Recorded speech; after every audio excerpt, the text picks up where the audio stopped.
Hello, you lovely people. This is Michael Burhan here at the Roebuck pub here in the near London Bridge, really. And I've got two videos for you guys today. One of them basically is talking about clickbait articles. Now, I want to talk about this for a while now, and the reason why I haven't talked about it is because I want to get a little bit more research, and it's to do basically with websites and also YouTube as well. Now, I don't mean clickbait articles of like, oh, this muscle relaxant gives your bowels so amazing that you poop for weeks, or this allows this guy to get a 24-inch waist. You also have guys like, for instance, Brian Timoney, who is another one, discuss his own, ideas to get people to pay like £1,000 for an acting course that lasts 2 weeks. And the reason why I wanted to talk about it today is because there's a couple of people who are guilty of this, including a friend of mine who does YouTube for a while.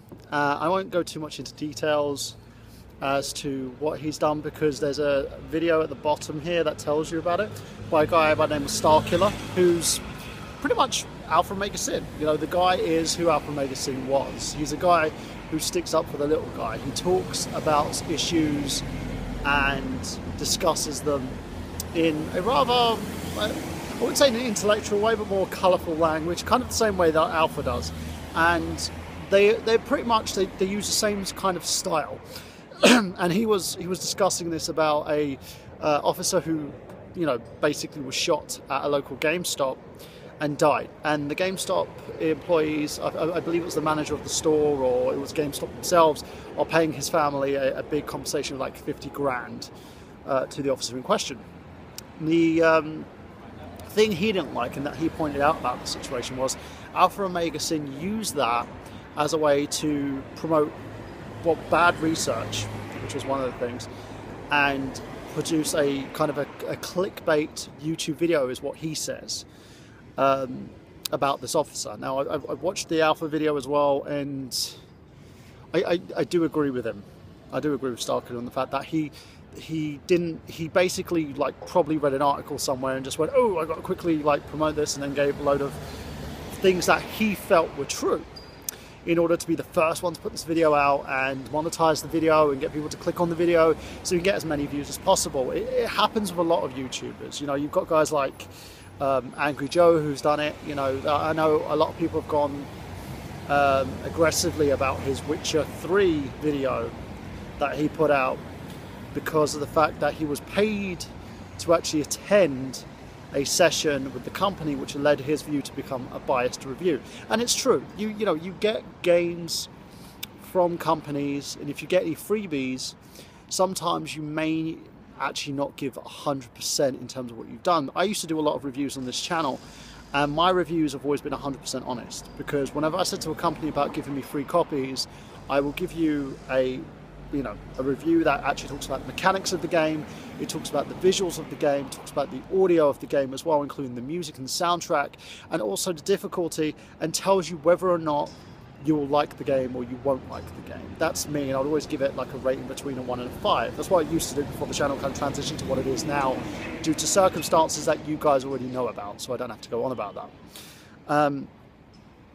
But I would always give 100%, and a lot of companies didn't, stop giving me games. Activision were one of them, because I gave an honest review of Call of Duty, which the new Call of Duty game wasn't great. I do I have to admit, from the look of it, the zombie one looks amazing, just because the fact it's got Bruce Campbell, and I have a soft spot for good old Brucey, and I have no issue with that. I will always tell the truth. If I don't like a game and say it's disgusting, I'll say a game's disgusting.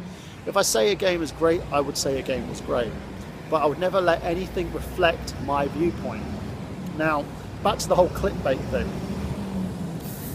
What people tend to do nowadays is follow what news sites do. And I will say various news sites and blogs will produce an article that is very much clickbait to get people to watch their videos or to click on an article, so that that person, like yourself or me, for instance, would check it out, such as Wrestlezone.com, when Piper passed on, I think it was a couple of days after Roddy Piper died, posted an article saying Bob Orton, who was one of his tag team partners and longtime friends at WrestleMania. I believe like they were at WrestleMania 1 with Hogan and that lot. And says that he speaks out on Piper's death. Now, to me, that the term speaks out means, oh, you know, there's dissension, or he died because someone killed him or something like that. And it was despite the truth. It was just basically they bent the truth. They outright lied in order to get people to click on the article, which was about Bob Orton just talking candidly about his friend and his experiences and how his death affected him. That's not speaking out. That's just having a little sit-down chinwag with a podcast about someone that you love and you adhere to, you know, that you adore. And I find that very, very ridiculous in a sense, and also very aggressive in terms of marketing. And I'm pointing out the site because they're guilty of doing this twice. The time before was when Piper actually screamed out on his podcast about the fact that WrestleZone reported that apparently he was making a WWE diva uncomfortable and touching her inappropriately when she got upset for something that WWE told her to do, and he was consoling her. You don't do that. You know, the thing is, I understand everyone has to make money. I get it. I get the fact that you've got to like put out these YouTube videos and that you need to make your $2,000 a month out for Omega Sin, but you can't compromise yourself and who you are as a person. The same goes for Wrestlezone.com. They can't compromise themselves just to get an article. And the guys who do it, you know who you are. I've reported it to Wrestlezone.com anyway because I got very fed up with it. I put something in the comments saying, you know, you're better than doing clickbait articles, and they removed it. And it's a shame. It really is. And if you really want to do that, and Crave Online, you're just as guilty of this. You own a Heyman Hustle as well, and Heyman doesn't do clickbait articles, just so you know. There is no reason to try stuff like this and use these disgusting tactics in order to make yourself a quick penny, or a pretty penny. And I just don't get it. You know, society used to be a very moral and just. We had the one thing we always have are our morals, you know, on our ethics, and we always, you know. And a lot of people say to me, you know, you get up on your high horse and you're disgusting because, you know, you don't have to say this stuff, and you know, you can be happy living in your bubbles. I understand that. If you don't like someone else dissing your favorite YouTuber or your favorite website, that's all on you. But doesn't mean these guys aren't guilty of these practices. And this is my channel, it's my soapbox. I have a right to say whatever the fuck I want. Excuse my language, it's the first time I've kind of been a bit colourful on it, but I do. I have the right to say what I want, and you can choose whether or not you want to watch it or not, or you want to subscribe to me or not. And that's your choice, that's your prerogative. But I always understand that we as a people always have to be enlightened, you know? You always need to think who, what, where, when, and why. Why is someone doing this? Who is doing this? Where is this being done? And the more we think about things, the more powerful it becomes, because the mind it's a very tricky tool.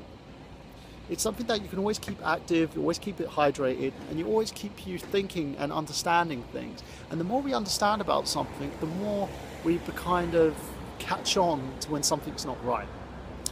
So I hope, you know, you guys like this kind of long-winded video that I did today on clickbaiting. Tell me what you think. You know, am I wrong? Do you feel that my whole perception of clickbaiting is wrong? Do you think that these sites and these YouTubers are in the right to do so? If you do, leave a comment at the bottom for me as well. Tell me your opinion. Give me, you know what, the one thing I want to encourage for you lovely folks as well, especially now that I've hit over 400 subscribers, do a reply video. I want to see the return of reply videos. You can still leave me a link. It will say it's spam, but what I'll do is I'll click on it and make sure that that link comes out, and I'll promote the best reply videos out there on my Facebook page as well. And the reason I want to do is because I want to give you guys you know, I can't do the YouTube of the week videos anymore, but I can at least give you guys a chance to go on your own soapboxes, get on your own platform and to discuss things and talk and get us to actually, you know, work like a community like we used to. So that's my challenge for you for today. So let's hear more from you guys. Thank you for those who've subscribed. I can't believe I'm over 400 subscribers. It means a lot.